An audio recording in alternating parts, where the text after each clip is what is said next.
Imagine tu te retrouves perdu dans une forêt sombre et mystérieuse où des animaux parlent et où tout le monde semble vouloir te nuire. Ouais, pas très rassurant. Et pourtant cette série est un chef-d'œuvre comme on en voit rarement. Aujourd'hui on va parler du dessin animé le plus sombre de Cartoon Network, un dessin animé qui n'aurait jamais dû exister. Aujourd'hui je t'emmène découvrir les mystères d'Over the Garden Wall. Attention, ça va spoiler.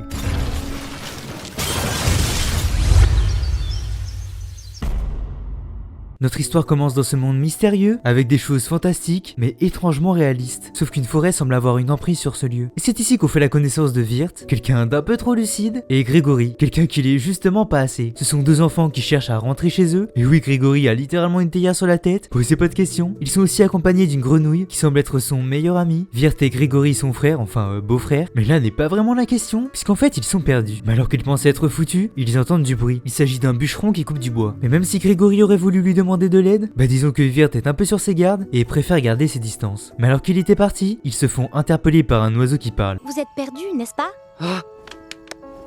Que diable se passe-t-il ici? Eh bien, tu te frappes le visage et moi, je réponds à ta question et... Non, Greg, le cerveau d'un oiseau n'est pas assez gros pour un langage intelligent. Qu'est-ce que tu viens de dire? Elle, c'est Béatrice, mais on en parlera bien assez tôt, puisqu'ils ont fait un peu trop de bruit et le bûcheron les a repérés. En réalité, il n'est pas si méchant, et leur propose de venir s'abriter chez lui. Sauf qu'il parle aussi d'un monstre qui rôderait dans les parages. Bref, ici, c'est un moulin, et c'est plutôt chill. Enfin, pour un endroit pareil, c'est plutôt chill. Mais Wirth reste sceptique. Il ne connaît pas cet endroit, il ne connaît pas ce lieu, et encore moins cette personne. Et faire confiance aux inconnus, c'est rarement une très bonne idée, même dans leur situation. Mais le bûcheron a entendu leur chuchotement. De quoi parlez-vous en chuchotant ainsi? On est en train de parler de s'enfuir d'ici. Partez si vous voulez, mais rappelez-vous, la bête hante cette forêt. Chantons sans cesse sa funèbre mélodie, à la recherche d'âmes perdues telles que vous. Pour nous aider?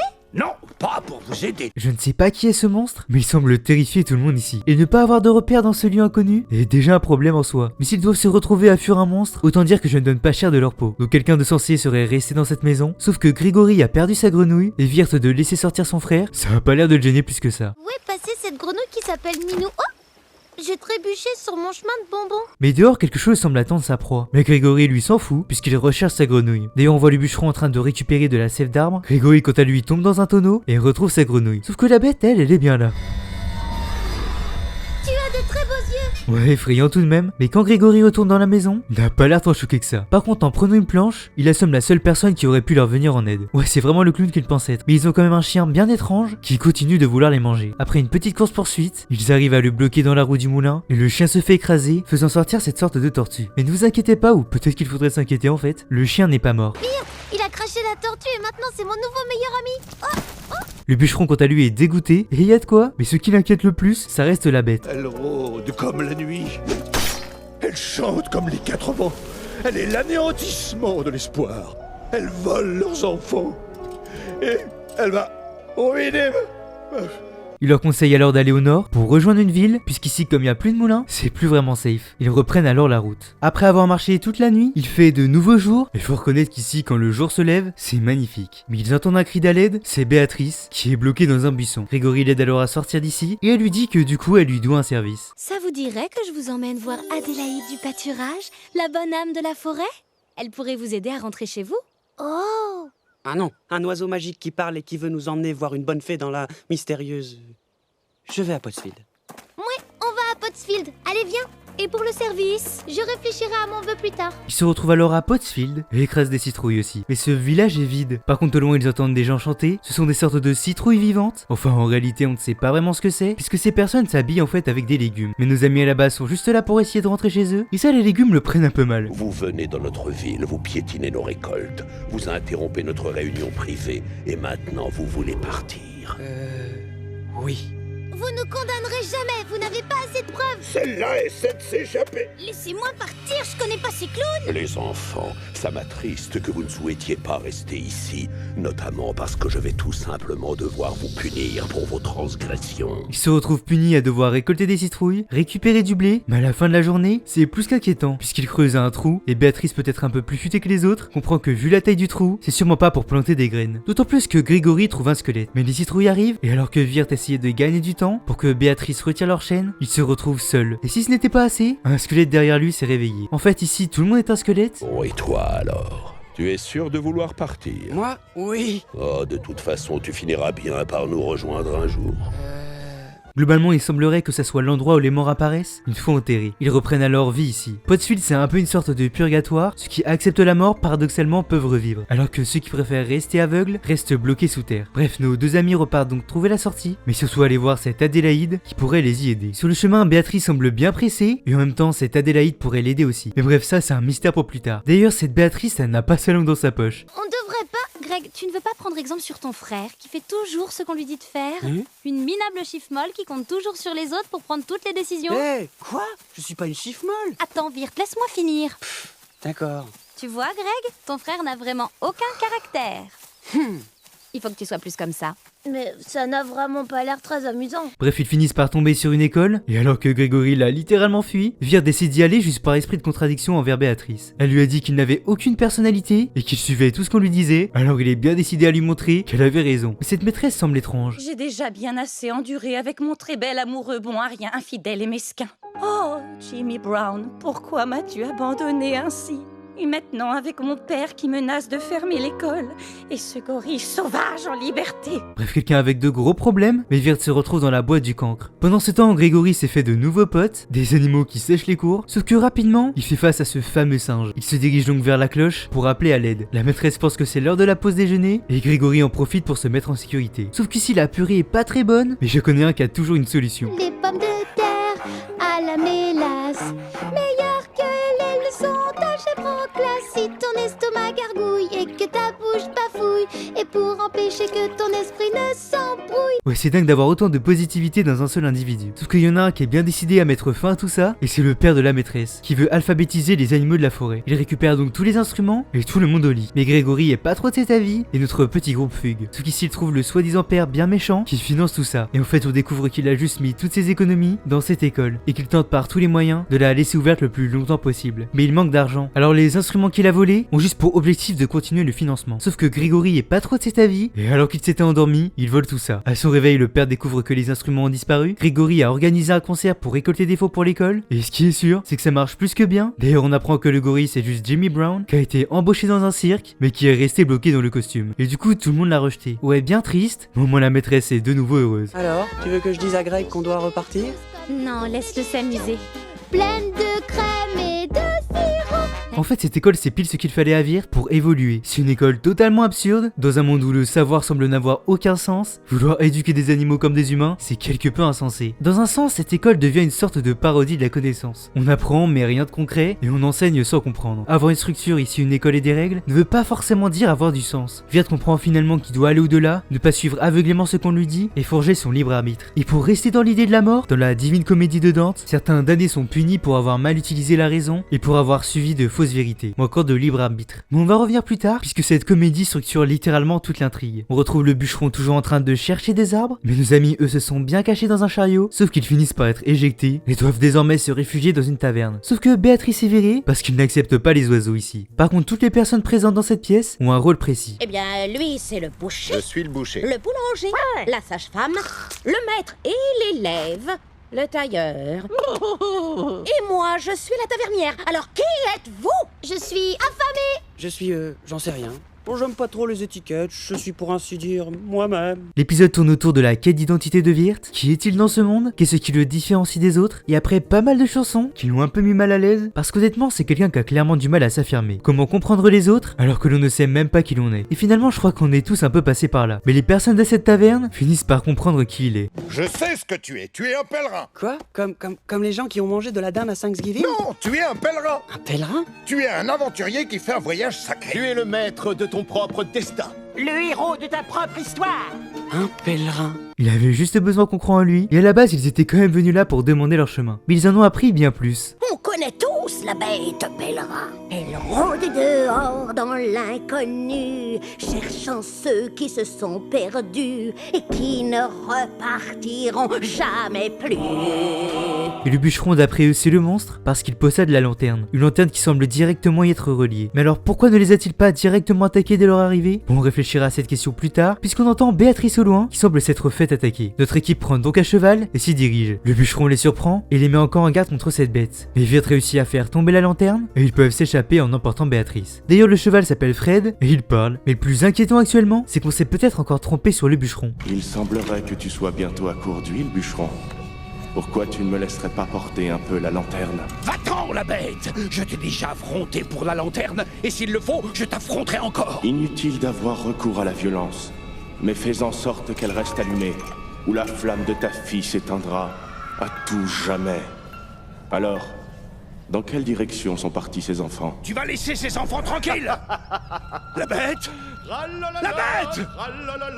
En fait, dans cet épisode, tout tourne autour de l'identité, des apparences trompeuses et surtout de la difficulté à trouver le vrai danger. Et c'est vrai que dans cet épisode, la menace est cachée. Et concernant la taverne, là-bas les gens se définissent par une fonction. Ils ne sont que des rôles, pas des individus. Ils jouent une sorte de rôle pour survivre, comme si leur situation les avait obligés à s'accrocher à cette identité. Et pour en revenir à la Divine Comédie, cet épisode représente la fraude et la tromperie. Le fait que les trompeurs soient partout, que la vérité se cache sous les apparences, et surtout que malgré ce que l'on pense, il est bien difficile de distinguer le bien du mal. Notre petit groupe quant à eux continue leur chemin vers Adélaïde, accompagnés de leurs fidèles destriers, mais là ils sont dans une maison d'un gros richou. Et l'argent m'empêche de penser à mes problèmes, à ma profonde et écrasante solitude. Oui, plus je gagne d'argent, plus mon château est grand, et plus je me sens perdu.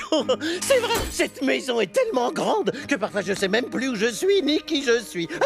En fait, ils sont ici parce qu'ils ont besoin de 2 centimes pour prendre un ferry direction Adélaïde. Mais Quincy Endicott est bien content qu'il soit là, puisqu'il se sent affreusement seul. Mais on apprend qu'il est sûrement un peu fou parce qu'il voit un fantôme. Et il en est même tombé amoureux. Grégory lui propose donc d'aller essayer de la retrouver. Et Béatrice et Wirth, pendant ce temps, continuent à chercher de la monnaie. Mais ils se retrouvent bloqués dans une armoire avec une ouverture secrète. Sauf qu'à force de rester ensemble, ils finissent par se livrer. Béatrice était humaine, mais elle a jeté une pierre sur un merle bleu. Et pour se venger, il l'a transformée elle et sa famille en oiseaux. Ouais, peut-être un peu disproportionné. C'est pour ça qu'elle doit elle aussi trouver Adélaïde. Ah, et le secret de Wirth, c'est juste qu'il est amoureux d'une certaine Sarah, mais qu'il n'ose pas livrer ses sentiments. Et il joue de la clarinette aussi. Mais bref, ils sont dans une pièce étrangement différente du reste de l'habitation. Mais de retour là où il l'avait aperçu pour la première fois, il voit un fantôme. Sauf qu'en fait non, c'est juste celle qui habite ici, une certaine Marguerite Gray. La vérité c'est que... Vos résidences à tous les deux sont tellement énormes qu'en fait elles se rejoignent. Alors, tu veux dire que ce magnifique fantôme n'était autre que...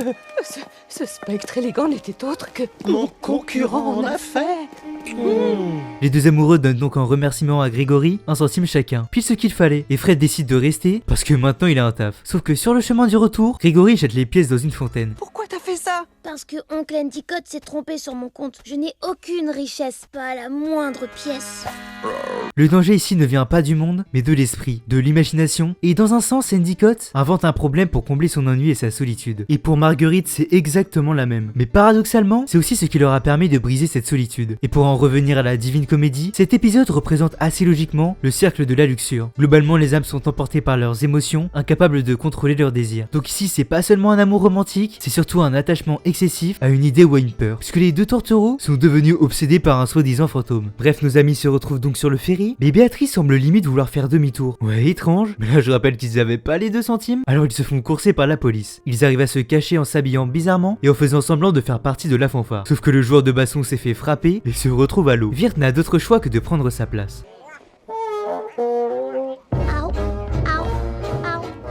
La nuit, quand le lac devient miroir, que la lune suit les vagues jusqu'au bord, une âme solitaire chante dans le noir, changeant sa tristesse en accord. Un chant s'élève au-dessus des fleurs et survole les grands roseaux. Ouais, je suis choqué comment ils chantent bien. Par contre, leur déguisement n'a pas tenu, mais le pouvoir de la foule empêche la police d'intervenir. Ils arrivent enfin à destination, mais toutes les grenouilles se mettent à hiberner dans la vase. Et ils décident d'aller rencontrer Adélaïde le lendemain. Mais pendant la nuit, Béatrice part, et Wirth et Grégory la suivent, en laissant la grenouille devenue une star au passage. Mais je crois qu'il nous manquait quelques infos, puisque Béatrice va voir Adélaïde, et en fait elle a passé un marché avec elle pour qu'elle lui ramène des enfants qui pourraient la servir. Et c'est pire que ça, puisqu'ils seront littéralement contrôlés. Tout ça pour avoir des ciseaux et lui permettre de couper les ailes de sa famille pour redevenir humain. Mais malgré le fait qu'elle lui ait proposé de prendre leur place, rien n'y fait. D'autant plus que nos deux protagonistes arrivent et se font prendre dans des fils. Mais Béatrice ouvre la fenêtre et Adélaïde se transforme en fumée, pendant que nos deux amis s'échappent. D'ailleurs, sur le chemin, ils retrouvent la grenouille. Cet épisode paraît comme un moment de pause, une sorte d'échappatoire au danger. Un monde où tout semble aller bien. Bon, même s'il y a des policiers, ils ne représentent en réalité pas un véritable danger. Mais ce bonheur est superficiel et surtout temporaire. D'autant plus que la symbolique n'est pas bien joyeuse, puisqu'ici le fleuve représente le Styx, passage entre les mondes, l'endroit par où passent les âmes après la mort. Et paradoxalement, le danger ne vient pour une fois pas de la peur, mais de l'oubli de la réalité qui les entoure. Mais bref, les deux frères se retrouvent donc sans réel allié, et ils retombent sur le bûcheron, encore déterminés à les aider. Mais disons que Wirth est encore bien perdu, alors ils fuient, et ils arrivent devant cette maison. Sauf qu'ici, Lorna a pour mission de la nettoyer, et surtout elle se fait diriger par ce monstre, enfin techniquement c'est sa tante par adoption, qui peut contrôler ses faits et gestes à l'aide de cette cloche. Ouais, bien effrayant, mais pendant qu'elle part dormir, elle doit nettoyer le sol, et Wirth, pas insensible à son charme, décide de l'aider pour tenter de la libérer. Mais la grenouille peut pas s'empêcher de faire n'importe quoi, et Grégory se retrouve dans la chambre de la tante, qui est pas très contente. Sauf que je crois que tout était plus compliqué que ce que l'on aurait pu penser, puisque Lorna se transforme en monstre, bien déterminée à manger nos deux amis. Va savoir pourquoi je croyais que c'était cette vieille femme qui mangeait les gens, mais en fait c'était Lorna. Ça prouve vraiment quelque chose, hein. Alors j'ai un plan qui Ton plan était meilleur. Mais la grenouille a mangé la cloche, et Wirth en profite pour libérer l'esprit du corps de Lorna. Et franchement, je comprends même pas que sa tante n'y ait pas pensé, parce qu'en fait elle est pas si méchante. Et en même temps, je peux pas m'empêcher de penser que c'est peut-être elle qui l'a rendue comme ça, puisqu'on sait que Adélaïde voulait globalement quelque chose de semblable. Un enfant dont le seul objectif est de faire ce qu'on lui demande. Ouais, bien creepy, mais Lorna décide de rester avec sa tante, parce que je crois que leur relation était bien plus, disons, respectueuse qu'on pourrait le penser. Mais Wirth est triste, parce qu'il vient de perdre sa crush. En route, capitaine. Ouvre la marche. Tu peux le faire. Oui, oui. Tout espoir sera bientôt perdu. On a eu de la chance que le garçon ait eu le cran de te vaincre. Ton petit jeu aurait pu nous coûter cher à tous les deux. Ça t'est égal que la lanterne reste allumée? Tu ne te soucies pas de l'âme de ta fille? On ne peut pas échanger les âmes des enfants comme s'il s'agissait de simples jetons. Il doit bien y avoir un autre moyen. Non, il n'y a que moi. Il n'y a que ma façon de faire. Il n'y a que la forêt. Et il n'y a que la reddition. Cet épisode représente les âmes privées de libre arbitre. De la divine comédie, certains damnés sont dominés par les péchés. Ils n'ont plus de contrôle sur eux-mêmes, donc littéralement Lorna qui agit contre sa volonté, et qui est prisonnière d'une force intérieure. Mais nos deux protagonistes sont encore bien dans la mouise, puisque pour le coup, Wirth n'a plus d'espoir. Et à juste titre, puisque leur seul moyen de sortir d'ici était factice. Mais Grégory, peut-être un peu trop innocent, refuse d'abandonner. Et avant de dormir, il fait appel à une étoile. Étoile, étoile qui lui guide mes rêves dans la nuit. Donne-moi le mode d'emploi pour nous ramener chez nous, Wirth et moi. Et si tu fais pas, tant pis pour toi. Je te causerai plus et puis voilà. Grégory est transporté dans le ciel, dans un monde surréaliste, enfin plus surréaliste que ce qu'il était déjà. Il se retrouve dans le monde des nuages, où tout le monde est tout mignon tout beau, sauf le vent du nord qui prend un malin plaisir à effrayer tout ce beau monde. Mais après quelques péripéties, Grégory arrive à le vaincre. La reine des nuages vient donc pour le remercier. Je vais exaucer l'un de tes vœux. Alors, que désires-tu le plus au monde? Eh bien, je suis censée diriger les opérations, mais je sais pas comment rentrer chez nous. Tu sais, toi? Oui, bien sûr. Si tu le souhaites, je peux faire en sorte que tu rentres chez toi. Génial! Allons chercher Wirth! Je suis désolée, Grégory, mais Wirth ne peut pas venir avec toi. Il est beaucoup trop perdu. Ah! Mais on peut tout faire si on le veut vraiment, hein? Pas vrai? Regarde comme le bois d'Edelwood pousse autour de lui. La bête considère déjà qu'il lui appartient. Oh, j'aurais dû mieux diriger les opérations. Mais comme d'habitude, j'ai fait l'andouille et maintenant t'es coincé ici. Alors, je sais quel vœu je vais faire. Tu en es sûr? Alors qu'il soit exaucé.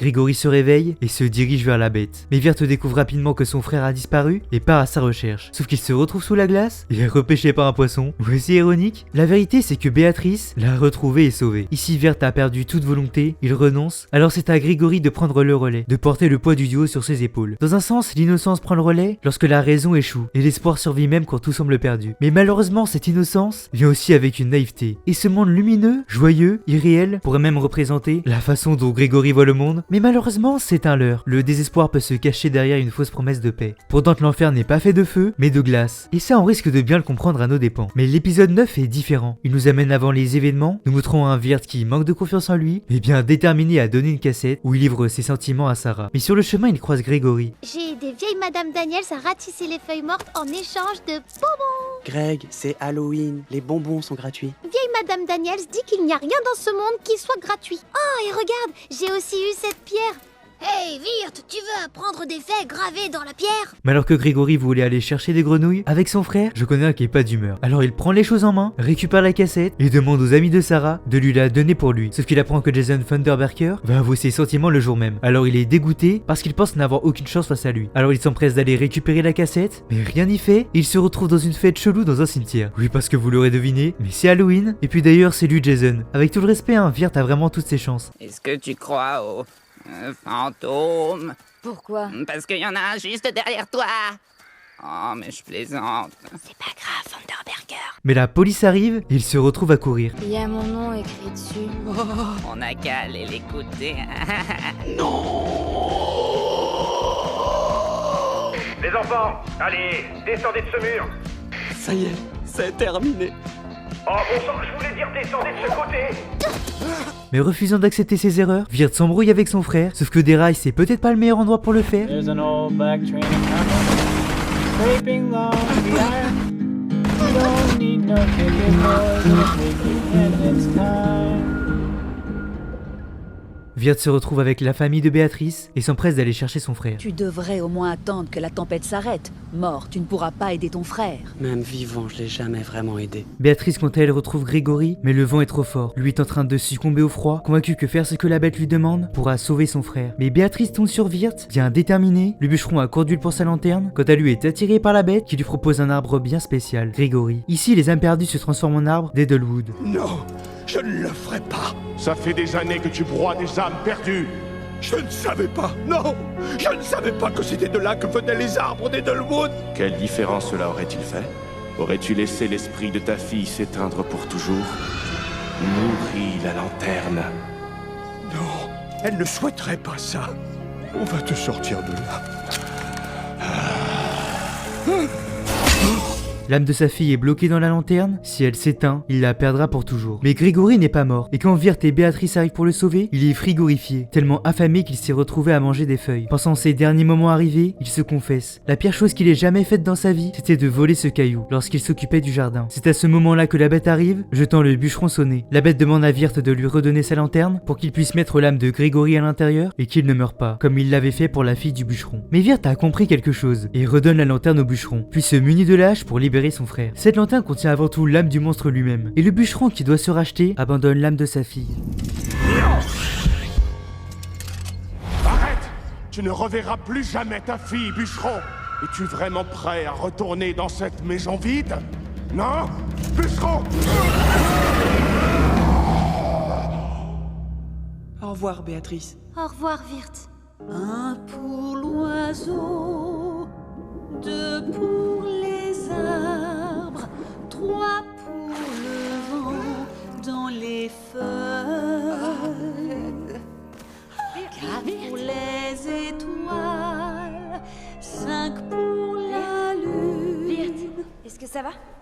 Est-ce que tu me vois, Virt? Nos deux amis sont sauvés, et plus que ça, ils en ont appris sur eux-mêmes. Virt a pu livrer ses sentiments à Sarah, mais dans le monde de l'étrange, la disparition de la bête a redonné un souffle de vie. Le bûcheron retrouvant sa fille, et Béatrice sa famille. Ah, et la grenouille c'était le narrateur. L'eau du lac glacé symbolise donc le seuil entre la vie et la mort, un espace comme suspendu. Dans le monde de l'étrange, la bête exploite les âmes qui abandonnent, manipulant les autres pour survivre. Lors du flashback, Virt a dû se confronter à la réalité, reconnaître qu'il avait mal agi, et surtout assumer ses peurs. Et sa victoire contre le désespoir lui a permis d'aller vers la lumière. Désespoir représenté par la bête qui tente de retenir les âmes damnées. Dans la divine comédie de Dante, le retour à la réalité symbolise le passage entre le purgatoire et la lumière divine. La série suit donc le schéma de Dante, c'est-à-dire la descente, les épreuves, l'illumination et la rédemption. Chaque épisode représente un cercle symbolique, une étape essentielle au voyage de Virt vers la confiance, le courage et surtout la vie. Cette série est devenue presque mythique, alors même qu'elle n'aurait jamais dû exister. Un dessin animé aussi sombre sur une chaîne pour enfants, c'en est presque un miracle. Le fait est qu'à la base, l'histoire aurait dû rester comme un petit court-métrage sans grande prétention pour Cartoon Network. Mais après les retours des spectateurs, la série s'est transformée en une mini-série de 10 épisodes. Et ce qui est fou, c'est qu'une petite idée, destinée à entrer dans la liste des nombreux programmes oubliés, a pris une ampleur que personne n'aurait pu imaginer. Surtout sur une chaîne avec un public aussi jeune. Bref, c'était Snox, n'hésitez pas à vous abonner, à liker, à commenter si cette vidéo vous a plu. Et puis nous on se retrouve bientôt pour une prochaine vidéo.